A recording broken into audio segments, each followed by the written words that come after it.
पहले तो ये बताओ राखी किसको बांधी जाती है? किसको राखी बांधी जाती है? रक्षा करने वाले को। अब तुम्हारी बहन तुम्हारे साथ चल रही है और तुम्हारी जिंदगी में हर पल वो तुम्हारा साथ दे रही है कि नहीं? रक्षा करने वाली राखी आप अपनी बहन को भी बांध सकते हो। दो बेटियां आपस में बात कर रही थी, मेरा भाई नहीं है गुरुजी, मैं क्या मेरे बुआ के लड़के को राखी बांधने जाऊं? मैं क्या मेरे मामा के बच्चे को राखी बांधने जाऊं? मैं क्या उसको राखी बंधवाने वाले के मन में ही नहीं है, क्योंकि उसके मन में आ रहा है 500 रुपए देना पड़ेगा, उसकी मम्मी के मन में आ रहा है कपड़े दिलवाना पड़ेंगे। पर तुम्हारे भीतर ऐसा भ्रम उत्पन्न कर दिया कि राखी के लिए लड़का होना जरूरी है, भाई होना जरूरी है। शिव महापुराण कथा कहती है जो तुम्हारी रक्षा करे राखी उसके हाथ में होना चाहिए। तुम्हारी बहन जरूरी नहीं कि भाई होगा तो राखी बांधेगी, तुम्हारी बहन तुम्हारी रक्षा कर रही है, राखी बांधिए। रक्षा करने वाला पिता भी होता है, बेटी अपने बाप के हाथ में भी राखी बांध सकती है, वो रक्षा करता है। भाई रक्षा करने वाला है, भाई के हाथ में राखी बांधी है।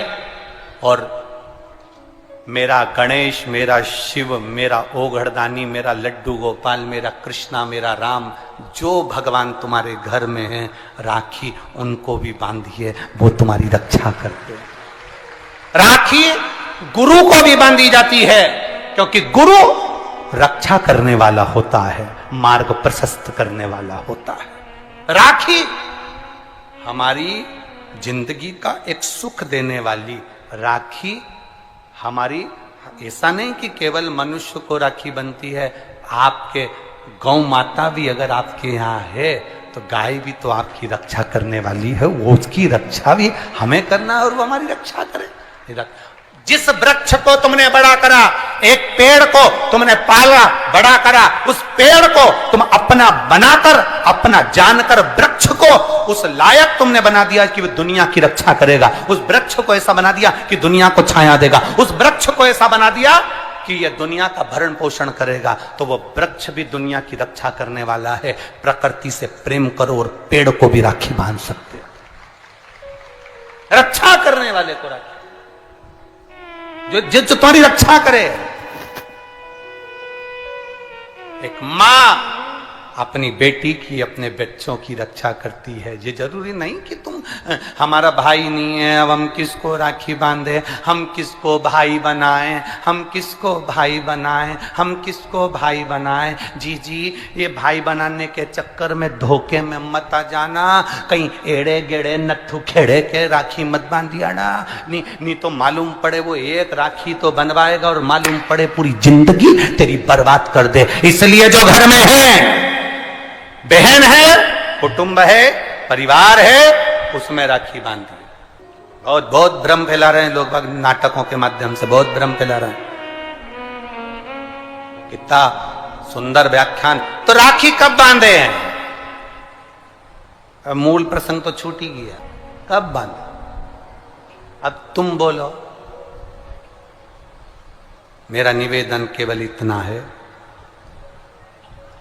आप बाबा का स्मरण कर कर, बाबा का नाम लेकर, वैसे तो शिव का नाम ऐसा है कि वो अजर और अमर है। मेरे बाबा का बनाई गई हर घड़ी, हर पल, हर क्षण मेरे बाबा का है। उसका नाम लेकर रात्रि के 9 बजे के बाद आप भगवान की राखी का स्मरण कर कर बांधो, कोई मना नहीं। शिव तत्व को। त्योहार कब का है? राखी का त्योहार कब लिखा है पंचांगों में, कैलेंडर में? लिखा तो मनाना, दिल से मनाओ, आनंद के साथ। अब किसी ने पूछा कि गुरुजी राखी बांधने का तो ठीक है, आपने मुहूर्त बता दिया, मम्मी गुलाब जामुन बनाई, वो कब खाए? तो निवेदन है, जब तुम्हारी मर्जी पड़े दिन भर। राखी में भद्रा है, खाने में भद्रा नहीं है। तुम तो अच्छे से खाओ डपट के, कोई मना, तुम खाओ दिल से। तुम्हारा दिन भर ऐसा बीतना चाहिए, ऐसा नहीं कि मुंह उतार के बैठे रहो, राखी तो, पर दिन भर तुम्हारे चेहरे पर प्रसन्नता होना चाहिए और मिठाई का आनंद होना चाहिए। दिन भर तुम्हारे चेहरे पर प्रसन्नता हो कि आज रक्षाबंधन है, नहीं तो त्योहार को तुम छोटा कर दो, सुकुड़ दो, ऐसा नहीं। बड़ा हमारा दिन भर त्योहार रक्षाबंधन का, खूब एंजॉय करो, अपने जीवन को आनंदित करो।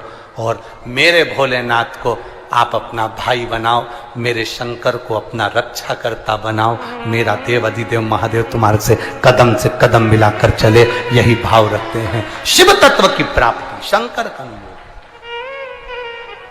करो, भगवान की भक्ति करो, शिव की आराधना। मीट ऊपर हो जाए, उसके बाद आप भगवान का भजन करते हुए खूब रक्षाबंधन का त्योहार आनंद से मनाइए। शिव की भक्ति को प्राप्त, जैसे उसमें श्रीफल, जिसमें जल हो, पानी हो, और पानी वाला फल जब हाथ में देकर रक्षा सूत्र बांधती है बहन, तो भाई का भी घर भरा रहता है और बहन का भी घर भरा रहता है। भाई का भी घर भरा है और बहन का भी। जिसमें जल भरा हो, जिसमें पानी भरा हो, वो श्रीफल होना चाहिए। और गोला पर हाथ में जब रक्षा सूत्र बंधे, जब राखी बंधे, तो तुम्हारे हाथ में श्रीफल होना चाहिए, नारियल होना चाहिए। क्यों? पहले की श्रीफल कार्तिकेय बाबा का प्रतीक है, श्रीफल संत का प्रतीक है, स्कंद का प्रतीक है। फल की मूलता है, यहां नारियल का जो श्रीफल है उसकी मूलता है। और कितनी सुंदर। तो दो चीज में से जब श्रीफल भाई भेंट रख कर देता है अपनी बहन को, तो बहन श्रीफल वहीं भाई के घर छोड़ देती है, भेंट का कुछ भाग लेकर चल देती है। ये बहन का प्रभाव। रक्षा सूत्र को लोगों ने बिगाड़ दिया आज के जमाने में। तो रक्षाबंधन का भी महत्व लोग नहीं जानते कि कैसे रक्षा सूत्र बनना चाहिए, कैसे रक्षाबंधन होना चाहिए। उसका भी विशेष महत्व होता है भाई, उसकी भी मूलता होती है। और एक बात कहूंगा आज रक्षाबंधन पर, आपको अच्छी लगे तो आप स्वीकार करना, ना लगे तो आप छोड़ देना। वैसे भी सीहोर वाला महाराज ताड़ी ताड़ी बोले ही बोले है, उसमें क्या दिक्कत? तो बोलने में तो कोई पीछे हटूंगा नहीं। एक निवेदन आप सबसे करूंगा, आपको अच्छा लगे अपने जीवन में उतारिएगा, ना लगे कोई बात नहीं, छोड़ दीजिएगा, पर उतारना जरूर।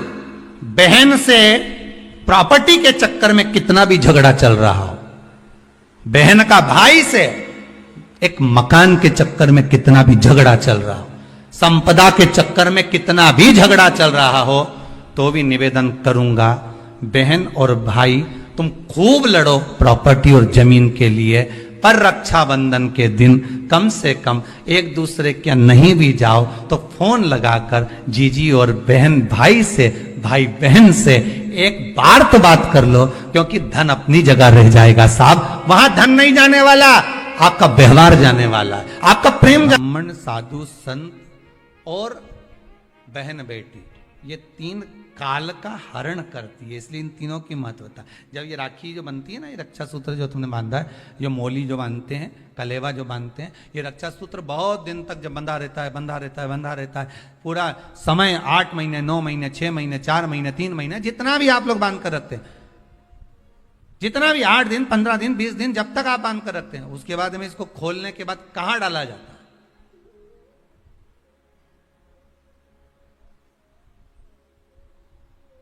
कहां दिया जाता है इसको?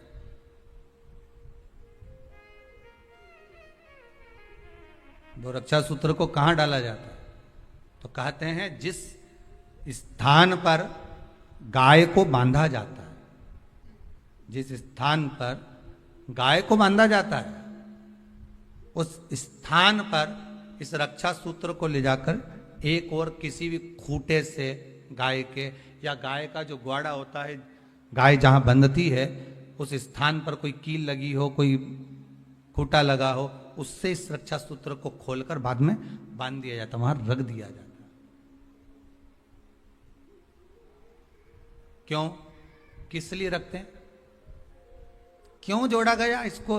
हिंदू धर्म में रक्षा सूत्र को गाय से क्यों जोड़ा गया? उसका कारण केवल इतना है कि गौ माता, जब तक आपने रक्षा सूत्र बांधा, इसके बाद रक्षा सूत्र आपने अगर गौ माता के उस ग्वाड़े में कहीं ले जाकर बांध दिया है, दे दिया है, रख दिया है, 33 कोटि देवता गौ माता के भीतर विराजमान होते हैं, 33 कोटि देवता गौ माता के भीतर रहते हैं। और केवल ये जो ये गाय जहां बंधती है, गौशाला जो होती है ना, गाय जहां बनती है, जहां पर गौ माता निवास करती है, हम तो कहते हैं लोग वृंदावन किससे मिलने जाते हैं? जम के बोलिए जरा। भगवान कृष्ण से, ठीक है। और भगवान कृष्ण किसको चराने जाते हैं? गौ माता। मतलब तुम कृष्ण जी के पीछे और कृष्ण जी गौ माता के पीछे। क्यों? तो उसका सीधा सीधा प्रसंग है कि गाय के ग्वाड़े में, गाय के उस आंगन में, गौशाला आदिक में जहां गाय बनती है, उस जगह पर अगर आपने रक्षा सूत्र बाद में बंधने के बाद 8-15 दिन, महीने बाद, 2 महीने, 4 महीने, 6 महीने, 8 महीने के बाद में आपने वहां बांध दिया, रख दिया, तो जिसके हाथ में बंधा होता है उसकी रक्षा स्वयं गौ माता में विराजमान 33 कोटि देवता करते हैं। उसकी रक्षा का सूत्र फिर वो संभालते, फिर वो आपके नहीं, फिर वो संभाले। कोई बड़ा काल आ रहा है, कोई बड़ा एक्सीडेंट होने वाला है, कोई ग्रह बेकार हो गया, उसको फिर संभालेगा कौन? वही गौ माता। गाय, बेटी और संत, ब्राह्मण, साधु, सन्यासी, तपस्वी, साधक, उपासक ये संभाल लेते, ये संभाल। एक नियम ले लो, कोई भी एक साधन